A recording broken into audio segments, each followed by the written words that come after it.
Alors qu'au Burundi, le mouvement anti-troisième mandat se poursuit. Au Rwanda voisin, l'ambiance est tout autre. Le Parlement a reçu plusieurs millions de signatures de citoyens en faveur d'une réforme de la Constitution. Et cela afin de permettre au président Kagame de se présenter une troisième fois en 2017, alors que la Constitution n'autorise que deux mandats. Mais dans un pays critiqué pour son manque de liberté d'expression et accusé de faire taire toute voix discordante, ces signatures sont-elles volontaires? Le reportage de Thaïs Brook. Ils sont venus des quatre coins du pays pour déposer ces paquets cadeaux.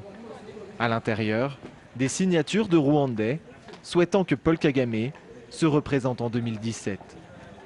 Tous font l'éloge de son bilan.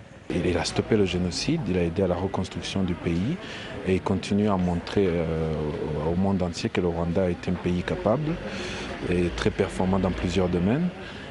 Plus de la moitié de la population en âge de voter aurait déjà signé.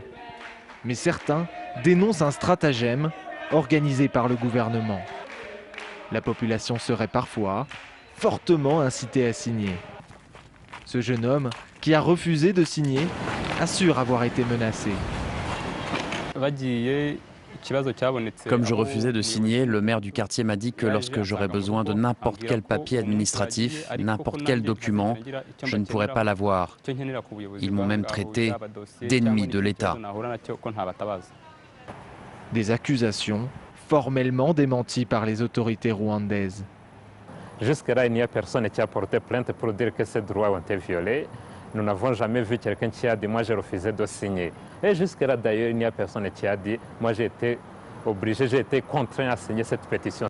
Le Parlement devrait se prononcer d'ici l'été sur la suite à donner à ces pétitions. Un référendum pourrait être organisé, même si le président Paul Kagame n'a pas encore déclaré officiellement ses intentions. Les États-Unis, eux, se sont prononcés contre un éventuel troisième mandat.